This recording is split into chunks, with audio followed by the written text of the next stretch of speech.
Hi everyone. Hello hello hello hello, very very good morning. Please बताना यार, am I clearly audible and visible? एक बार। ओ यार, thank God thank God. मुझे लगता है वाईफाई में ही इशू था। अब मैं हॉटस्पॉट से क्लास ले रही हूँ। बट शुक्र है शुक्र है शुक्र है भगवान का कि मैं क्लास ले पा रही हूँ। No matter what everyone, hotspot से क्लास लेंगे। रुको, मैं पहले ही डाटा बाय कर लूँ ताकि किसी भी तरीके की कोई दिक्कत ना हो। एक मिनट।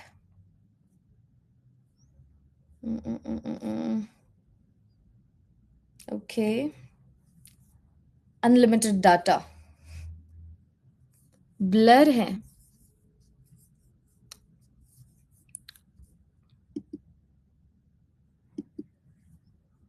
अरे यार, ये तो पंगे हो जाएंगे। रुको रुको रुको रुको बच्चा। थैंक यू इतना वेट करने के लिए। बस 1 मिनट और कर दो।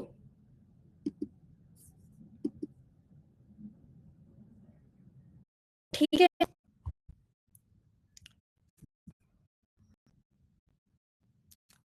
तुम कीजिए। बढ़िया। अब किसी तरीके तो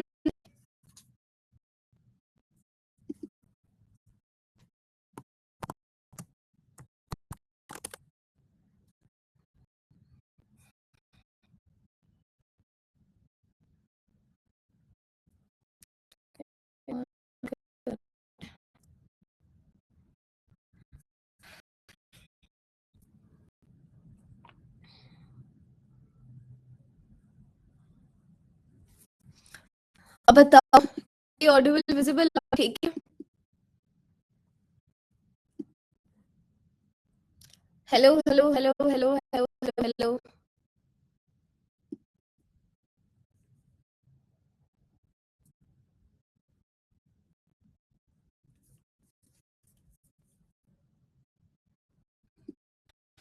उफ, रुको।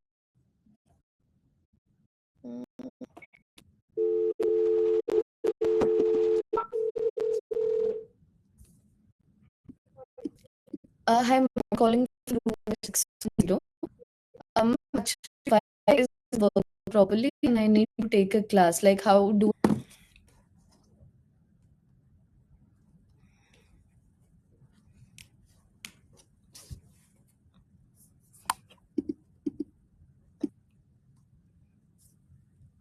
अब बताओ बच्चों। अब बताइए please, clearly Audible and visible. अब बोल दो please, clearly Audible and visible. अब किसी भी तरीके की कोई दिक्कत नहीं है। Thank God. चलो बच्चों, ये तो बहुत बढ़िया बात है।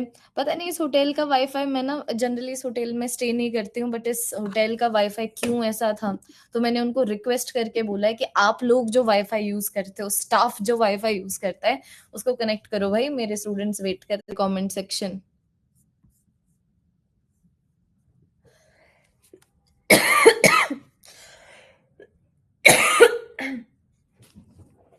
लैग।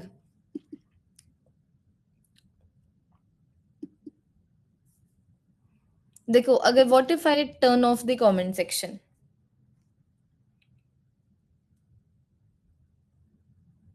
हाँ जी, what if I turn off the comment section. अब बताना मुझे, ठीक है? अब मैं ऑन करती हूँ। जब ऑफ था तब ठीक चल रहा था।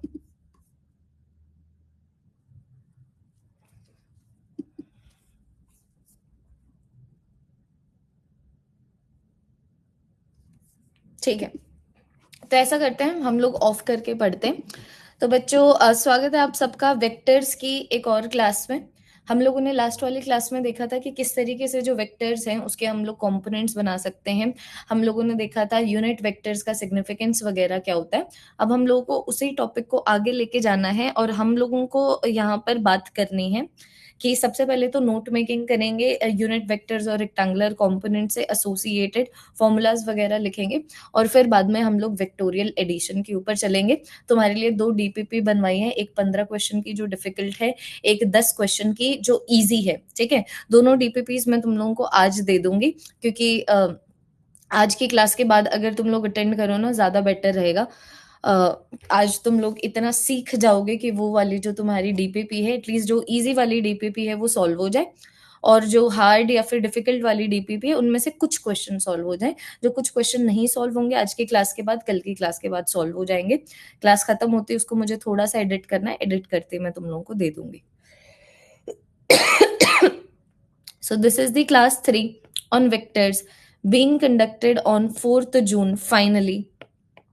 बहुत ही दुविधाओं के बाद, बट नो मैटर वॉट पूरी कोशिश की है। भले 1 और आधे घंटे की क्लास ना लग पाए, लेकिन 1 घंटे की क्लास को तो लगे, हमारी कंसिस्टेंसी तो बनी रहे, तुम लोगों को कुछ पढ़ने तो मिले, है ना। तो आज की क्लास में हम लोग बात करने वाले हैं वेक्टोरियल एडिशन की। जो हमारा मेन फोकस रहेगा वो रहेगा हमारा वेक्टोरियल एडिशन, ठीक है। तो अभी ना बच्चों एक बार मैं नोट मेकिंग के ऊपर जा रही हूँ। ये देखो जो 4th टॉपिक था ना, unit vectors and rectangular components, इसमें हम लोगों ने 3 चीजें लिख दी थी, 3 पॉइंट्स लिख दिए थे। अब मैं यहाँ पर तुम लोगों को चौथा पॉइंट लिखवाना चाहूंगी।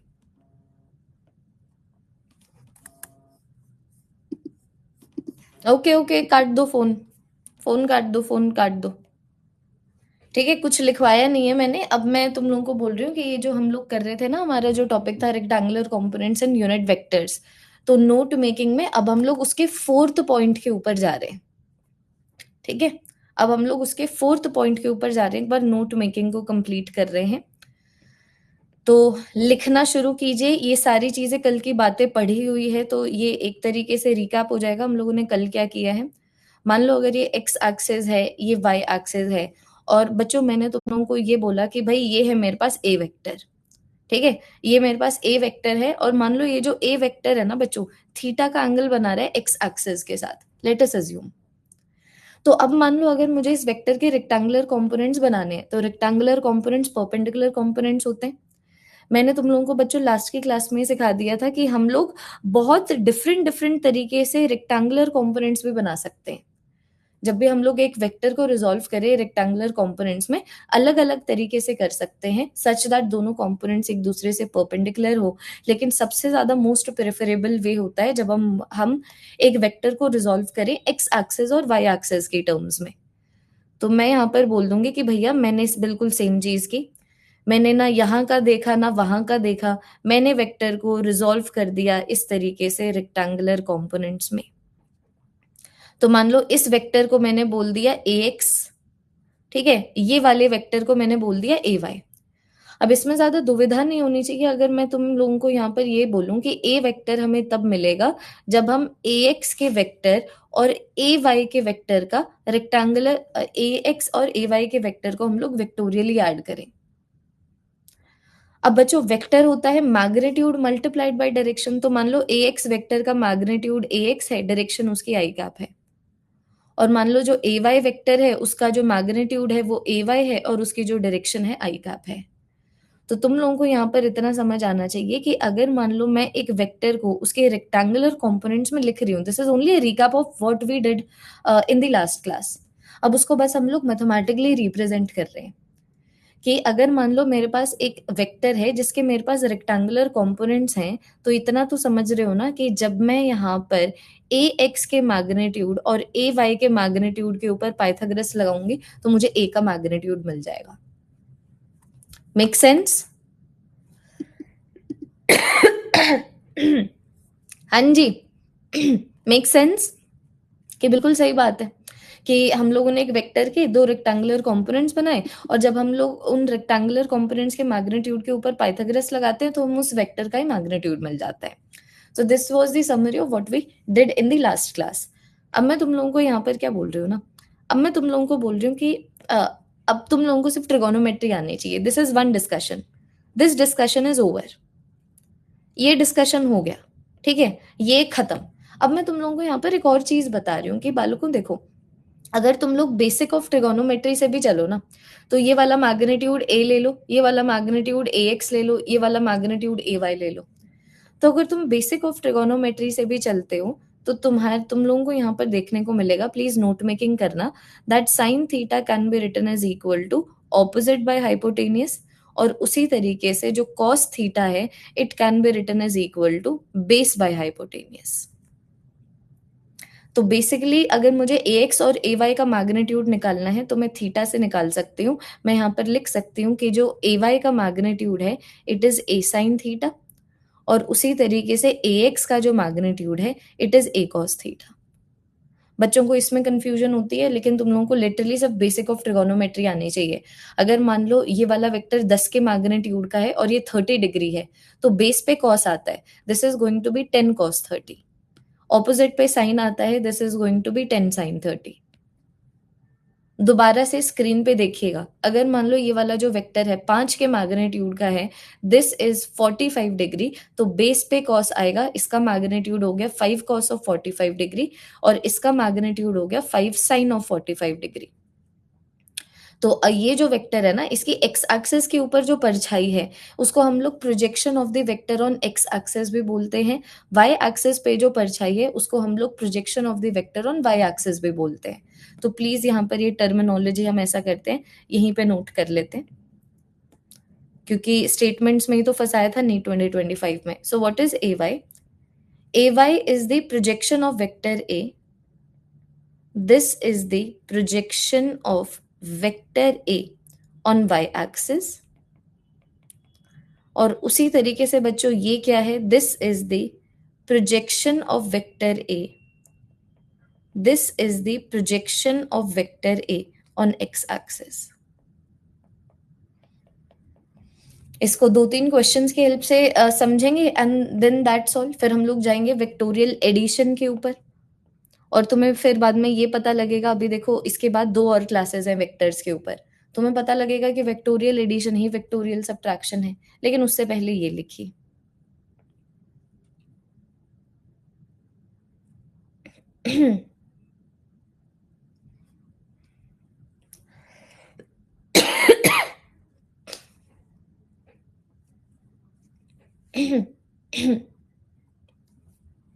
लिखो, पानी है ये, ठीक है।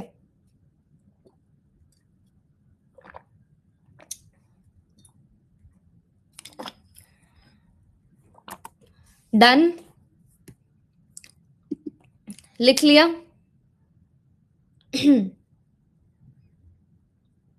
Done done done done done done done done. क्या बात है, क्या बात है, क्या बात है। अब यहाँ पर एक और पॉइंट लिख दो और फिर ये खत्म। तो यहाँ पर हम लोगों ने 2 डायमेंशनल वेक्टर की बात की, और देखो 2 डायमेंशनल वेक्टर को 2 डायमेंशनल डायग्राम में रिप्रेजेंट करना बहुत ईजी होता है। तो अब मान लो अगर मैं 3 डायमेंशनल वेक्टर की बात करूं, तो भले हम लोग उसको डायग्राम में ना रिप्रेजेंट करें, लेकिन हम लोगों के पास इतनी नॉलेज तो है ना कि अगर मान लो मेरे पास एक वेक्टर 3 डायमेंशनल है और उसकी रेक्टेंगुलर कॉम्पोनेंट्स गिवन है, तो हम पाइथागोरस की जगह डबल पाइथागोरस लगाएंगे। क्या बोलना चाहती हूँ मैं बोलना चाहती हूँ, मान लो अगर तुम्हारे पास एक बी वेक्टर है और वो ऐसे गिवन है कि भाई उसका जो कंपोनेंट एक्स एक्सिस में है वो बी एक्स है, जो कंपोनेंट वाई एक्सिस में है वो बी वाई है, और जो कंपोनेंट जेड एक्सिस में है वो बी जेड है।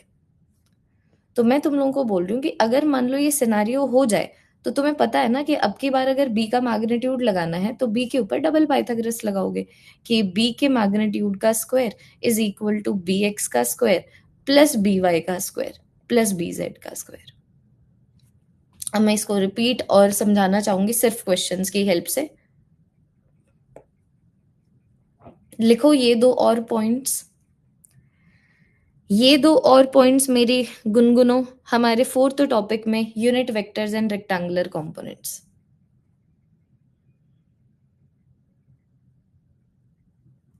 जैसे ये 2 डायमेंशनल वेक्टर था ना, सिर्फ 2 लाइन के विद रिस्पेक्ट टू था, एक प्लेन में लाई कर रहा था।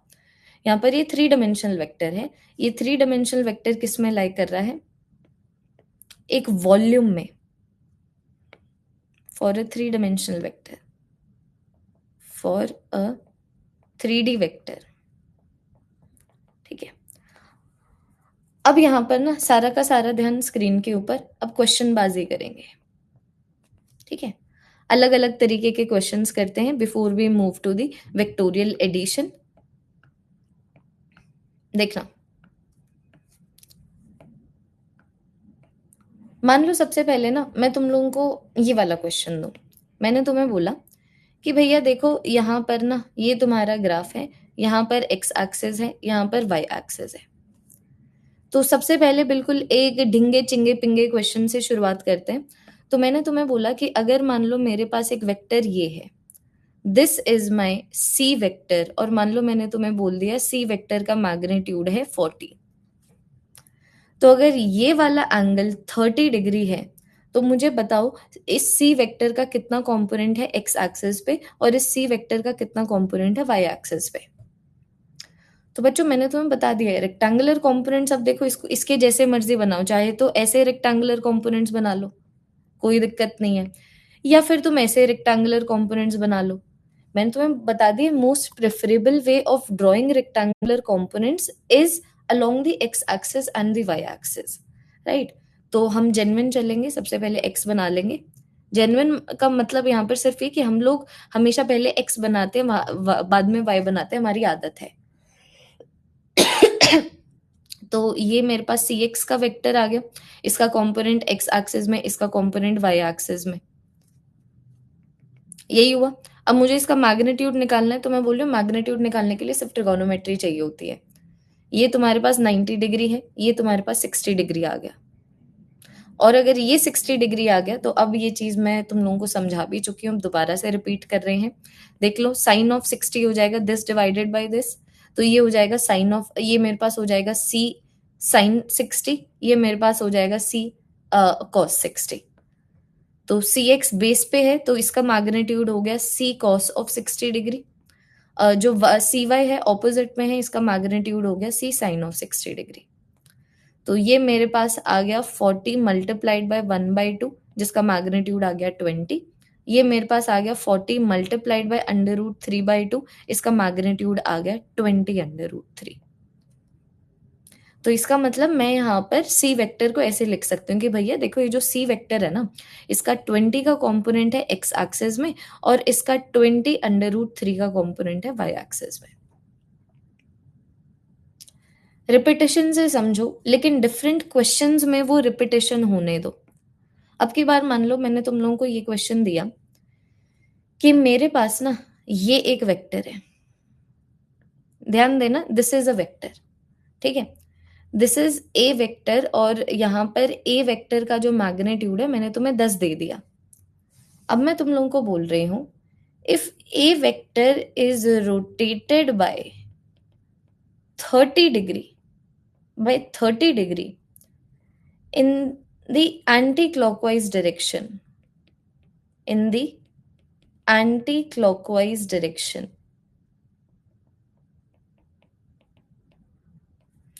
what will be its projection on the y-axis? What will be its projection on the x-axis? What will be its projection on the x-axis? मान लो मैंने तुम्हें ये क्वेश्चन दे दिया, तो तुम लोगों को डायग्राम दे दिया गया है कि ए वेक्टर यहाँ पर किस तरीके से लाई कर रहा है ना। अब तुम्हें बोला गया है कि ये जो ए वेक्टर है ना, अब आप इस ए वेक्टर को घुमाते हैं। क्यों घुमाते हैं? तो जीवन में इंसान कोई भी चीज सिर्फ चुल के लिए करता है। तो ये मैं डायग्राम बना रही हूँ, तो अब की बार हम लोगों ने क्या किया ना, ये वाले वेक्टर को 30 डिग्री से एंटी क्लॉकवाइज डायरेक्शन में घुमा दिया।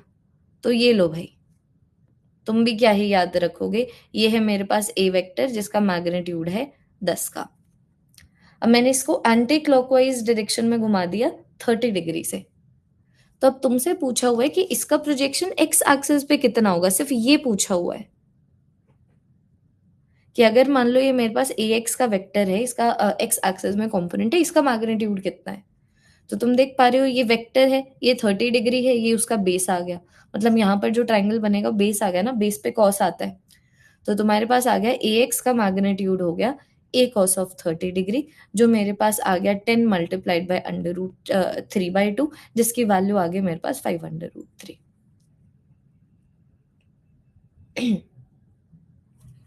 क्या ये थोड़ा सा समझ आया साइन और कॉस, ये जो अभी मैंने तुम लोगों को बताया है, जो लास्ट की क्लास में, लास्ट की 2 क्लासेस में हुआ है, उसी के ऊपर बिल्ड कर रहे हैं। बस हम लोग किस तरीके से डिफाइन कर रहे हैं, बस हम लोग उसके अंदर चेंजेस लेके आ रहे हैं। जिनको नहीं समझ आया और क्वेश्चंस की हेल्प से समझोगे, अभी सिर्फ क्वेश्चंस ही हैं।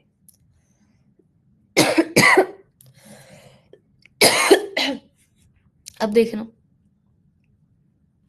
Just 1 second. मैं बता नहीं सकती मैं कितनी सेटिस्फाइड हूँ कि क्लास हो रही है। अच्छा, अब मैंने तुम लोगों को ये बोला कि A vector is a unit vector. ठीक है, मैंने तुम्हें बोला कि जो ए वेक्टर है वो एक यूनिट वेक्टर है, और ए वेक्टर को अगर मैं रेक्टेंगुलर कंपोनेंट्स में रिप्रेजेंट करूं तो वो मेरे पास आ जाता है 0 वो मेरे पास आ जाता है 0.36, नहीं, वो मेरे पास आ जाता है 0.6 आई कैप प्लस एक्स जे कैप। तो मैंने तुम्हें बोला फाइंड एक्स, कि अगर ए एक यूनिट वेक्टर है और ये ए के रेक्टेंगुलर कंपोनेंट्स हैं तो एक्स की वैल्यू निकालो। तो यहाँ पर कोई दिक्कत नहीं आनी चाहिए। तुम देखो ना, अगर मेरे पास ए यूनिट वेक्टर है इसका मतलब ए का मैग्नीट्यूड 1 है ना। इसका मतलब क्या कि यहाँ पर जो ए का मैग्नीट्यूड है वो 1 है, और ए के रेक्टेंगुलर कंपोनेंट्स मुझे गिवन है, तो मुझे पता है रेक्टेंगुलर कंपोनेंट्स के ऊपर पाइथागोरस लगाऊंगी तो मेरे पास एक इस वेक्टर का मैग्नीट्यूड आ जाएगा। तो मैं बोल सकती हूँ ना 1 का स्क्वायर इज इक्वल टू 0.6 का स्क्वायर प्लस एक्स का स्क्वायर, और ये एक्स की वैल्यू आ गई। तो मेरे पास आ गया 1 is equal to 0.36 plus X का स्क्वायर। एक्स का स्क्वायर मेरे पास हो गया 0.64, एक्स की वैल्यू कितनी आ गई, under root of 0.64, which is basically 0.8। हॉली हॉली क्वेश्चंस की हेल्प से समझो। अब देखना नेक्स्ट क्वेश्चन। अब की बार नेक्स्ट क्वेश्चन मैंने तुम लोगों को यहाँ पर कुछ इस तरीके से दिया कि अगर मान लो मेरे पास ए वेक्टर है 4 i cap plus 2 j cap. Question यहाँ पर ये है, find the unit vector, find the unit vector in the direction of A, in the direction of A. ये क्वेश्चन दे दिया मैंने। ठीक है, तो सबसे पहले ना हम लोग इसको एक बार जरा सा डायग्रामेटिकली विजुअलाइज करने की कोशिश करते हैं कि भाई ये क्या पूछ लिया। तो मुझे बोला हुआ है कि मेरे पास एक ए वेक्टर है, ये जो ए वेक्टर है इसका 4 का कंपोनेंट है एक्स एक्सिस में। ठीक है, इसका 2 का कंपोनेंट है वाई एक्सिस में। मतलब अगर मान लो मुझे ए वेक्टर बनाना हो तो ये है मेरे पास ए वेक्टर। तो हम लोग डायरेक्शन को कैसे सिग्निफाई करते हैं, डायरेक्शन को यूनिट वेक्टर से सिग्निफाई करते हैं ना। तो तुमसे अब यहाँ पर यही पूछा हुआ है कि यहाँ पर ये जो यूनिट वेक्टर है इसकी इक्वेशन क्या है। तो ऐसे क्वेश्चन को कैसे सॉल्व करोगे तुम, सिर्फ ये देखो तुम्हारे पास एक वेक्टर है, यहाँ से इसका मैग्नीट्यूड निकाल सकते हो। Vector is equal to magnitude multiplied by direction ना। मैं यहाँ पर क्यों नहीं बोल सकती कि ए का वेक्टर हो जाएगा ए के वेक्टर का मैग्नीट्यूड मल्टीप्लाइड बाय ए के वेक्टर की डायरेक्शन। तो मुझे यही तो निकालना है।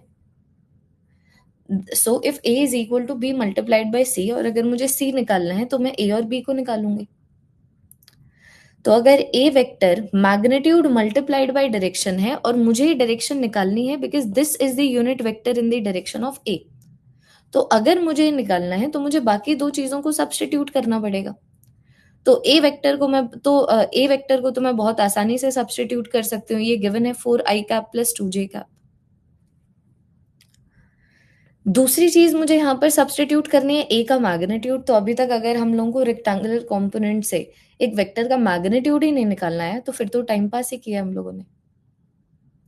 वेक्टर के रेक्टेंगुलर कंपोनेंट्स गिवन है, तो अगर मैं रेक्टेंगुलर कंपोनेंट्स के मैग्नीट्यूड पे पाइथागोरस लगाती हूँ तो मुझे उससे वेक्टर का मैग्नीट्यूड मिल जाता है।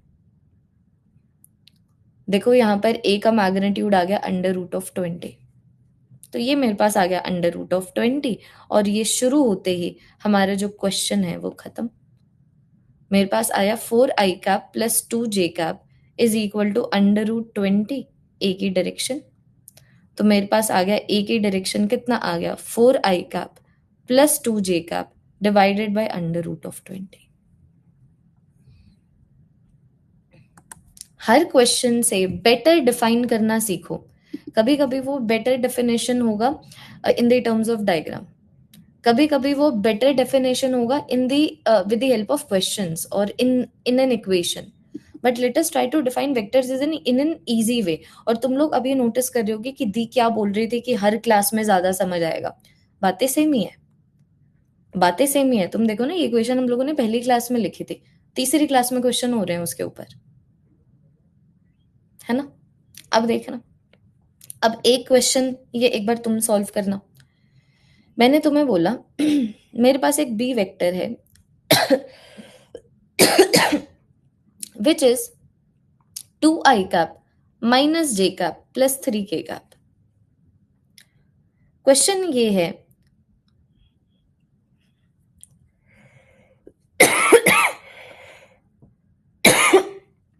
find the unit vector, find the unit vector opposite to the direction of b, opposite to the direction of b।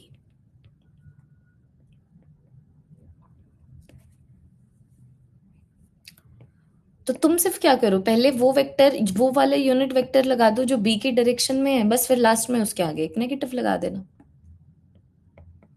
अगर मैं बी की डायरेक्शन में जो यूनिट वेक्टर है अगर मैं उसको निकाल लेती हूँ तो उसके ऑपोजिट डायरेक्शन में जो यूनिट वेक्टर है वो निकालने के लिए मुझे सिर्फ नेगेटिव से ही तो मल्टीप्लाई करना है। तो अभी नेगेटिव पे फोकस मत करो, इसके ऊपर फोकस करो, इसको निकालने पे फोकस करो, सॉल्व कीजिए।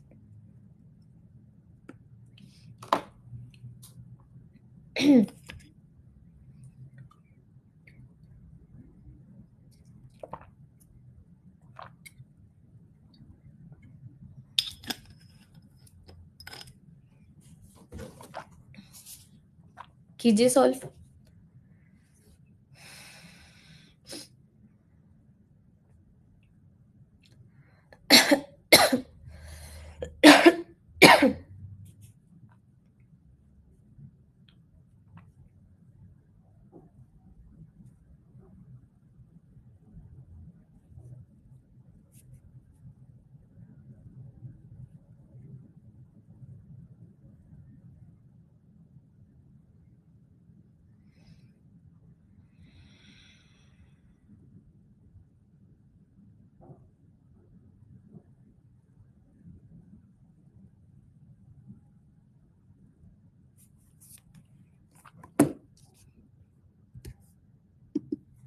किया सॉल्व, मैथमेटिकल हो गया ना अब तो। ये क्वेश्चन इज प्योरली मैथमेटिकल। देखना एक बार तुम लोगों ने बच्चों सही सॉल्व किया है कि नहीं। तो मैं बोलूंगी कि भैया I will focus on finding the unit vector in the direction of B. तो स्टेप 1 मैंने सोचा कि भाई मैं ना मेन चीज पे ज्यादा फोकस करती हूँ, मैं सबसे पहले वो वाला यूनिट वेक्टर निकालती हूँ जो बी की डायरेक्शन में है। तो मैं लग गई फिर काम पे। मैंने बोला कि भैया बी वेक्टर होगा, बी वेक्टर का कितना मैग्नीट्यूड है मल्टीप्लाइड बाय बी वेक्टर का क्या यूनिट वेक्टर है, मतलब बी वेक्टर की क्या डायरेक्शन है। तो अब बी वेक्टर की मैं बात करूं, ये तो मेरे पास गिवन था 2i कैप माइनस जे कैप प्लस 3k कैप। ये देखो बी वेक्टर तो गिवन था। अब अगर मान लो मैं बी वेक्टर के मैग्नीट्यूड की बात करूं तो यहां से आ जाएगा। तो मेरे पास आ गया बी का स्क्वायर इज इक्वल टू 2 का स्क्वायर प्लस -1 का स्क्वायर कर लो अगर प्लस माइनस में दिक्कत होती है, बट व्हाटसोएवर तीनों एक दूसरे से परपेंडिकुलर है, माइनस लगाने की रिक्वायरमेंट भी नहीं थी। तीनों एक दूसरे से ऑलरेडी परपेंडिकुलर है ना, चाहे प्लस हो या माइनस हो। जैसे कि एक्स एक्सिस से वाई एक्सिस भी परपेंडिकुलर है, नेगेटिव वाई एक्सिस भी परपेंडिकुलर है। तो पाइथागोरस लगाने के लिए हमें सिर्फ परपेंडिकुलर चाहिए। तो ये वाले अगर नेगेटिव को तुम लोग निग्लेक्ट कर देते हो तो भी कोई दिक्कत नहीं होगी। -1 का स्क्वायर और 1 का स्क्वायर सेम बात होती है। तो मेरे पास आ गया बी का स्क्वायर इज इक्वल टू 4 + 1 + 9। तो यहाँ पर बी का मैग्नीट्यूड कितना आ गया, √14। तो ये मैंने लिख दिया √14 और ये आ गया बी का वेक्टर। अब बी का यूनिट वेक्टर जो बी की डायरेक्शन में है, तो मैंने ये निकाल लिया। ये वाली वैल्यू कितने आ गई, 2i cap minus J cap plus 3k cap divided by √14। तो मैंने वो यूनिट वेक्टर निकाल लिया जो बी की डायरेक्शन में है। तो बस अब मुझे उसके आगे नेगेटिव ही तो लगाना है कि अगर मान लो मुझे वो यूनिट वेक्टर निकालना है जो बी की ऑपोजिट डायरेक्शन में है। इतना गंदा क्यों लग रहा है ये, तो वो मेरे पास नेगेटिव बी कैप है। तो निकाल लो, नेगेटिव बी कैप कितना हो जाएगा, this is going to be -2i cap plus J cap -3k cap divided by √14। देखो ये निकालना था। Unit vector opposite to the direction of B. पहले से ज्यादा क्लियर होना चाहिए। तुम्हें अब सब पता है, मैं तुम्हें बोल रही हूँ, तुम्हें अब विक्टोरियल एडिशन भी पता है। अगर अभी हम नोट मेकिंग भी ना करें ना, विक्टोरियल एडिशन भी कर लेंगे, सब्ट्रैक्शन भी कर लेंगे। अब तुम्हारे पास सारी नॉलेज है, वेट करना बस। ठीक है, हर क्वेश्चन से थोड़ा सा ज्यादा समझना। चलो, अगर तुम्हें इतना ही समझ आया है, फिर एक बार जरा सा ये वाले क्वेश्चन का भी आंसर करना। ठीक है, ये वाले क्वेश्चन का आंसर करना। तुम अब की बार ना, मैंने तुम्हें दो वेक्टर दे दिए। मैंने तुम्हें बोला कि भैया देखो, एक वेक्टर है 2i cap plus J cap, दूसरा वेक्टर है 4j cap plus 3k cap. मैंने तुम्हें बोला फाइंड द वेक्टर। क्वेश्चन ये है, find the vector that has the magnitude of B and direction of A. कि एक ऐसा वेक्टर बताओ, दो वेक्टर दे दिए मैंने तुम्हें, तो तुम्हें बोला हुआ है कि एक ऐसा वेक्टर बताओ जिसका क्योंकि एक वेक्टर का मैग्नीट्यूड और डायरेक्शन ही होती है। तो क्वेश्चन यहाँ पर ये है, एक ऐसा वेक्टर बताओ जिसका मैग्नीट्यूड तो बी वाला हो, लेकिन जिसकी डायरेक्शन ए वाली हो। करो सॉल्व।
हाँ जी, देखेंगे कैसे सॉल्व करना था।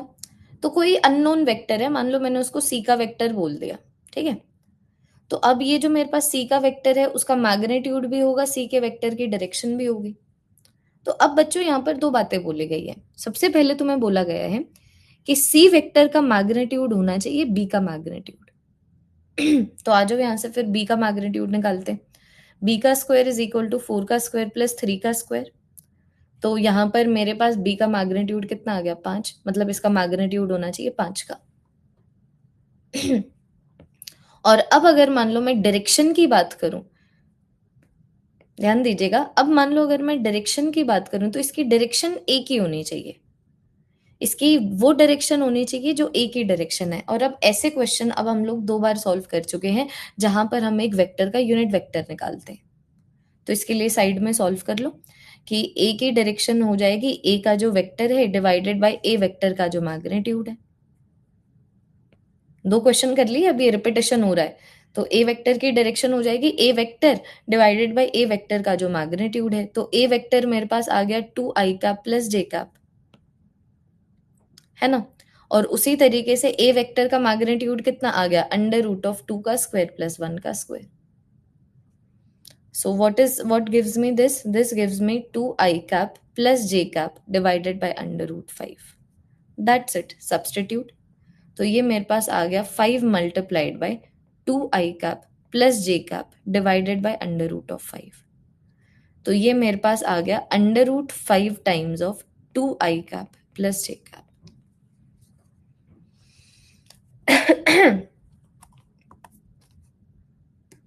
Did this bring more clarity?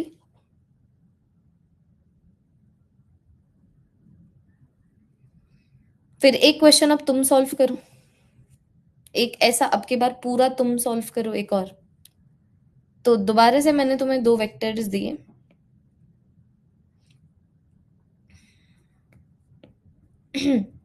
दोबारा से मैंने तुम्हें 2 वेक्टर दिए। ये दे दिया I cap plus J cap, ये दे दिया 5 I cap minus K cap. ठीक है, तो मैं तुम्हें बोल रही हूँ find the vector that has the magnitude of A and the direction of B. करो सॉल्व।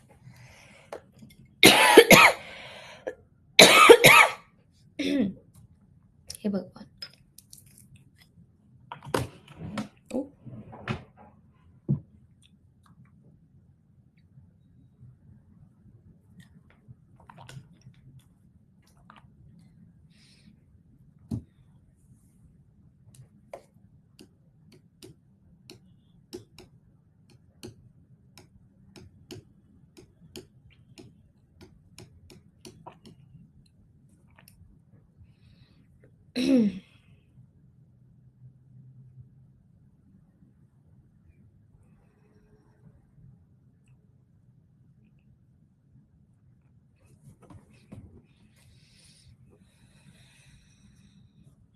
तो देखो, मान लो इस वेक्टर को मैंने सी वेक्टर मान लिया, तो अब सी वेक्टर का एक तो मैग्नीट्यूड होगा, एक डायरेक्शन होगी। तो अब हमें दो बातें बोली हुई हैं, मैग्नीट्यूड उतना होना चाहिए जितना एक ए का है ना। तो ए का मैग्नीट्यूड निकालती हूँ, ए स्क्वायर इज 1 का स्क्वायर प्लस 1 का स्क्वायर, तो ए का मैग्नीट्यूड कितना आ गया √2। तो इसका उतना ही मैग्नीट्यूड होना चाहिए जितना ए का है, तो ये आ गया √2। अब अगर मैं डायरेक्शन की बात करूं तो इसकी वो डायरेक्शन होनी चाहिए जो बी की डायरेक्शन है, तो बी की डायरेक्शन निकालते हैं। बी की डायरेक्शन हो जाएगी बी का वेक्टर डिवाइडेड बाय बी का मैग्नीट्यूड। तो बी का वेक्टर तो हो गया 5 I cap minus K cap, magnitude हो गया √5 का स्क्वायर प्लस 1 का square. X axis negative, Z axis perpendicular है, परपेंडिकुलर पे पाइथागोरस लगता है। तो ये मेरे पास आ गया 5 I cap minus K cap divided by √26. So this becomes what? This becomes this. And when this becomes this, I get the answer. तो वैल्यू मेरे पास कितनी आ गई? √2 multiplied by 5 I cap minus k cap by √26. तो ये basically मेरे पास आ गया 5 I cap minus k cap divided by √13। दिमाग में बातें गई हैं?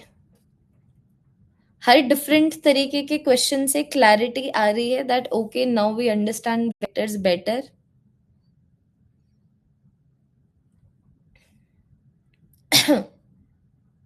दोनों सेम क्वेश्चन है वेदांत। लास्ट वाला क्वेश्चन, ये वाला क्वेश्चन बिल्कुल सेम है। एडिशन सब्ट्रैक्शन समझाने की मुझे रिक्वायरमेंट नहीं है। लास्ट वाला रॉन्ग है, देख लेना जो भी प्लस माइनस में जहां पर भी दिक्कत हुई है। ये समझो क्वेश्चन कैसे सॉल्व करना है। अब देखना।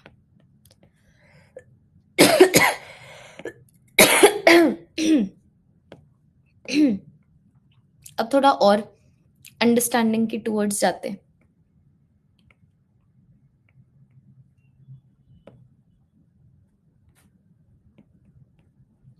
ठीक है, अब यहां पर ना थोड़ा डायग्रामेटिकली खेलते। इक्वेशन से तो ऐसे ही खेल सकते थे हम लोग। मैं तुम लोगों को यहाँ पर 2 वेक्टर्स देना चाहूंगी, 3 वेक्टर्स देना चाहूंगी इनफैक्ट।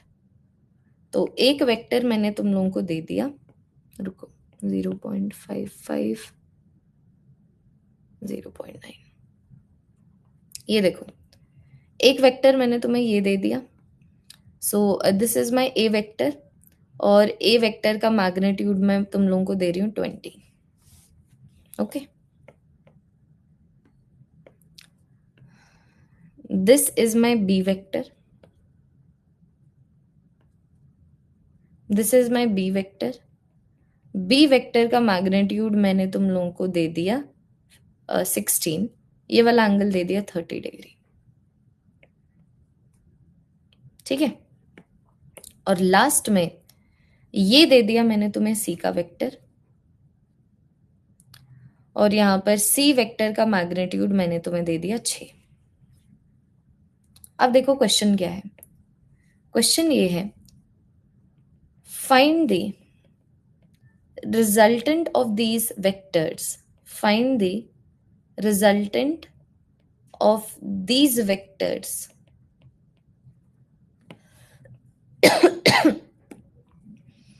पहले in the x direction फिर in the y direction. Find the resultant of these vectors in x direction. और बाद में find the resultant of these vectors in y direction. अब ध्यान से देखना, क्वेश्चन टाइप चेंज किया है बेटर अंडरस्टैंडिंग के लिए. अब मेरे पास यहाँ पर ये 3 वेक्टर्स दे दिए गए और मुझे बोला गया है कि ये जो तीनों वेक्टर्स है ना, इन तीनों वेक्टर्स का रिजल्टेंट x की डायरेक्शन में क्या है, इज द क्वेश्चन. y की डायरेक्शन में नहीं. कौन सी डायरेक्शन में? x की डायरेक्शन में मुझसे यहाँ पर पूछा हुआ है. तो मैं यहाँ पर तीनों को इंडिविजुअली स्टडी करूंगी ना. मैं बोलूंगी कि भैया देखो, ये जो मेरे पास a है, a तो हमारा x एक्सिस की डायरेक्शन में ही है, तो इसका x एक्सिस में कंपोनेंट 20 का ही है. ये तो x की डायरेक्शन में ही है. अब अगर मैं b की बात करूं तो तुम देख पा रहे हो b का x एक्सिस में भी कंपोनेंट है, y एक्सिस में भी कंपोनेंट है. तो x एक्सिस में कंपोनेंट कितना बना? बेस है b cos ऑफ 30. तो यहाँ पर मेरे पास एक बन गया b cos of 30. b cos of 30 degree का मतलब 6√3/2, बोले तो 3√3. तो मेरे पास एक और वेक्टर x एक्सिस में आ गया 3√3. और अगर मैं c की बात करूं तो c y एक्सिस में है, इसका कोई भी कंपोनेंट x एक्सिस में बन ही नहीं सकता. तो मैं बोल सकती हूँ ना कि अगर मान लो मैं इनका रिजल्टेंट x एक्सिस में निकालती हूँ तो वो मेरे पास कितना आ गया? 3√3 + 20. इतना मैग्नीट्यूड x एक्सिस की डायरेक्शन में.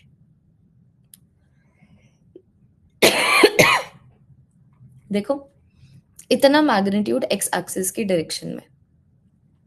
सेम चीज अब की बार y के लिए करते हैं. तो मैंने तुम्हें यहाँ पर 3 वेक्टर्स दिए और मैंने तुमसे पूछा कि भैया ये जो तीनों वेक्टर्स है ना, इनका रिजल्टेंट कितना होगा y एक्सिस की डायरेक्शन में. तो सबसे पहले मैं a को स्टडी करने लगी. a x एक्सिस में है, तो इसका एक भी कंपोनेंट देखो, इसकी कोई परछाई नहीं है y एक्सिस पे, तो इसका कंपोनेंट y एक्सिस में नहीं होगा. अब अगर मैं b की बात करूं तो तुम देख पा रहे हो ये उसके रेक्टेंगुलर कंपोनेंट्स. ये मेरे पास बना b cos 30, ये मेरे पास बना b sin 30. This is 30 degree ना, तो बेस पे cos आता है, ऑपोजिट पे sin आता है. तो मैं देख पा रही हूँ कि भाई ये जो मेरे पास b वेक्टर है ना, b वेक्टर का y एक्सिस में है कंपोनेंट. कितना है? b sin ऑफ 30 डिग्री, जो मुझे दे देता है 6 sin ऑफ 30 डिग्री, जो मुझे दे देता है 3. तो ऊपर तो हो गया 3. अब अगर मैं सी वेक्टर की बात करूं तो C vector completely negative y axis में है, ये आ गया 6. तो तुम देखो ना, ऊपर अगर ऊपर मेरे पास क्या है, मैं यहाँ पर ये बोल सकती हूँ ना कि इसका जो कंपोनेंट है, 3 का कंपोनेंट है y एक्सिस में और 6 का कंपोनेंट है नेगेटिव y एक्सिस में.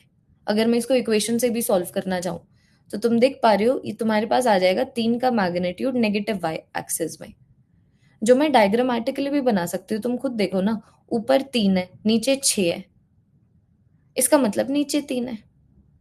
जैसे कि अगर ऊपर 1 होता, नीचे 4 होता, तो नीचे होता 4 - 1 3. अगर ऊपर 10 होता, नीचे 2 होता, तो रिजल्टेंट ऊपर होता 10 - 2. अगर ऊपर 7 होता, नीचे 1 होता, तो रिजल्टेंट ऊपर होता 7 - 1.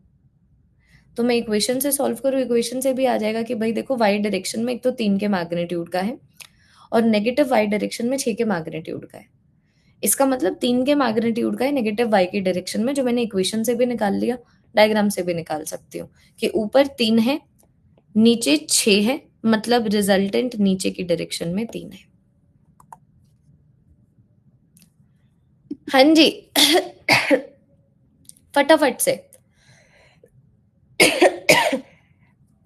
Better understanding, only focus on the more understanding. अभी भी 2 क्लासेस हैं, अभी भी 2 क्लासेस हैं. देखो कितना रिपीट हो रहा है. ओ दैट इज 16. अभी फिक्स करती हूँ, अभी फिक्स करती हूँ बच्चों, 1 मिनट. यहाँ पर भी 16 नहीं लिया ना हमने, बस फिर 16 लिया ही नहीं है तो 1 को हटा दो. अब पूरा थोड़ी सॉल्व करेंगे, बी को 6 लेके सॉल्व किया है। ये लो, ये क्वेश्चन अब तुम करो। अब एक और क्वेश्चन दे रही हूँ। तो मैंने तुम्हें दोबारा से 3 वेक्टर्स दूंगी। एक वेक्टर ये दे दिया, ठीक है, दूसरा वेक्टर ये दे दिया, तीसरा वेक्टर ये दे दिया, ठीक है। So guys, I have given you 3 vectors. This is vector A. Magnitude of vector A is 4. This is vector B. Magnitude of vector B is magnitude of vector B is 3.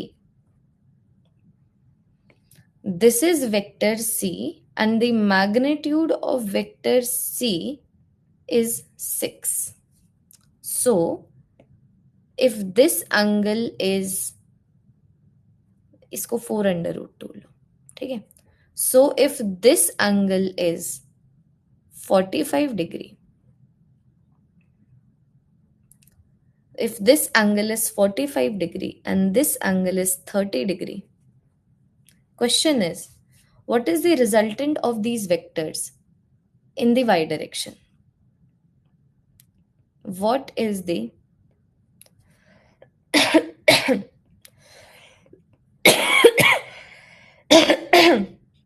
resultant of these vectors in the y direction? Repetition, but with the help of another question. कीजिए solve.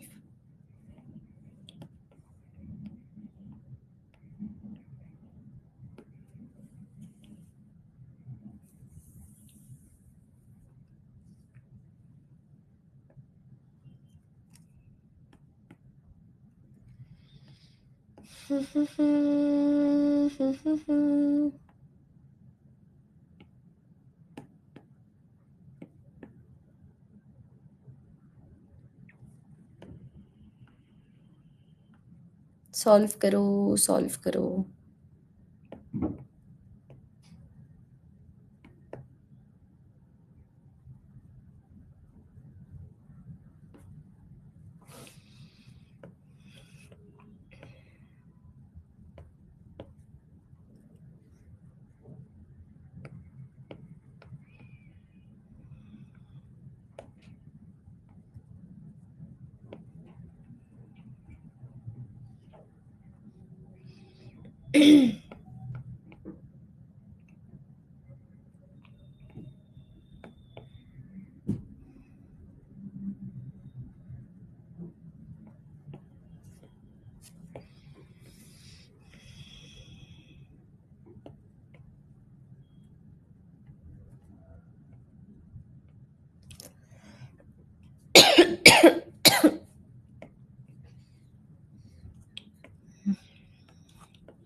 करें solve. देखो अब तो मुझे Y direction के लिए पूछा हुआ है कि भाई इन वेक्टर्स के कंपोनेंट वाई डायरेक्शन में कितने हैं, तो एक एक करके देखूंगी। सबसे पहले अगर मैं ए वेक्टर की बात करूं तो ये अब इतनी बहुत बार रिपीट हो चुका है, अब भी अगर आपको नहीं समझ आ रहा है तो आप सुन नहीं रहे हैं। मेरे पास एक वेक्टर है, ये एंगल है, ये बन गया बेस, यहाँ पर कॉस आएगा, ये बन गया ऑपोजिट साइन आएगा। इसका मतलब मुझे ये वाला एक्स एक्सिस का कंपोनेंट नहीं चाहिए, मुझे वाई एक्सिस एक।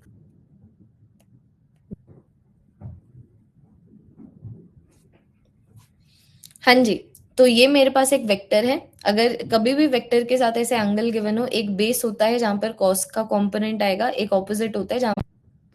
यार ये अटक रहा है, उनको भी अटका हुआ दिख रहा है क्या? प्लीज बताना एक बार कि ठीक दिख रहा था तुम्हें। लैग हुआ ना?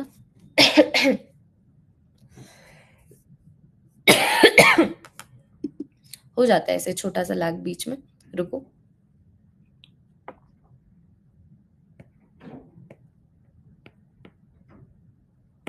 अब बिल्कुल ठीक होगा।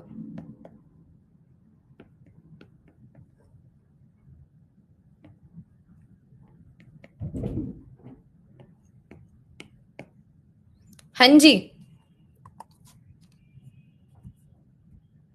अब ठीक था, ठीक था, ठीक था, ठीक था। अब समझो, तो अभी मुझे बोला हुआ है ये 3 वेक्टर्स हैं, इनका रिजल्टेंट वाई एक्सिस में बताओ कितना है। तो मैं सिर्फ वाई एक्सिस को स्टडी करूंगी। तो मैं तुम्हें ये बोल रही थी, इतनी बार रिपीट हो चुका है, ध्यान ध्यान दे लो। अगर मेरे पास एक वेक्टर हो और एंगल गिवन हो, तो रेक्टेंगुलर कंपोनेंट्स बना सकते हैं ना।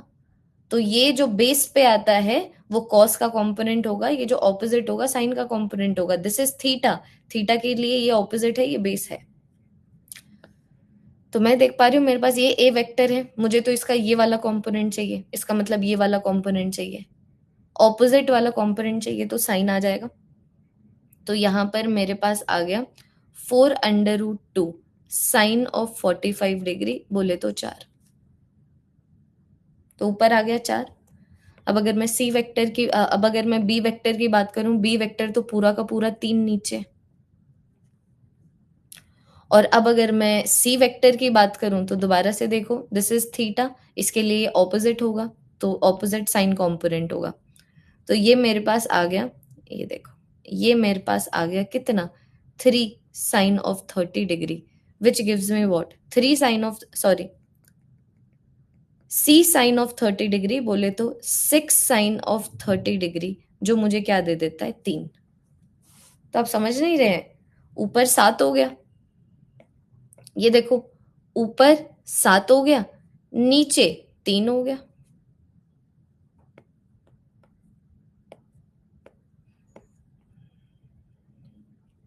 तुम्हारे दिमाग में बातें जाती भी है कि नहीं जाती है?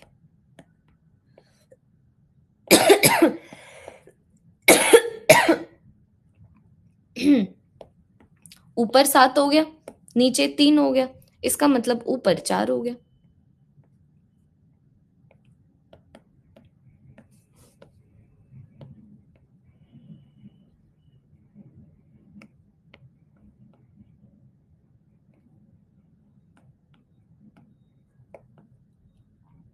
ये देखो, 4 और 3, इसका मतलब क्या, ऊपर 7 हो गया, तो ऊपर 7 हो गया, नीचे 3 हो गया, मतलब ऊपर 4 हो गया। डायग्रामेटिकली दिखा दिया। तो अब मैं यहाँ पर बोल सकती हूँ कि भाई इनका जो वाई डायरेक्शन में जो रिजल्टेंट है 4 के मैग्नीट्यूड का है, पॉजिटिव वाई की डायरेक्शन में। तो आंसर कितना आया, 4J का। गई दिमाग में बातें, दिमाग में बातें जा रही हैं,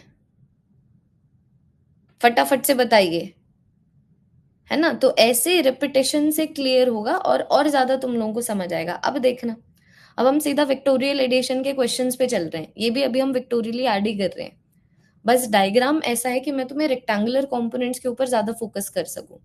अब देखना, अब देखना, मत जानी लाइफ अगर नहीं कर दी ना तुम्हारी।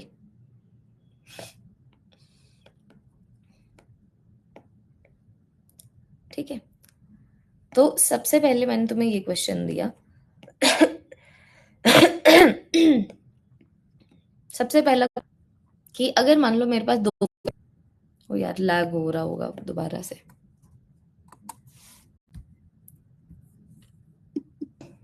एक बार बताना, clearly Audible, visible? Next class में कंटिन्यू कर ले, 2 और क्लासेस है हमारे पास, नेक्स्ट क्लास में कंटिन्यू कर लेते हैं, जहां पर किसी भी तरीके का लैग का इशू ना हो, नया टॉपिक नहीं छेड़ते हैं। वैसे तो वेक्टोरियल एडिशन ही कर रहे थे, but let us do it in the next class. हम हमारी कंसिस्टेंसी के लिए आज की क्लास में हम लोगों ने अपना 100% दे दिया है।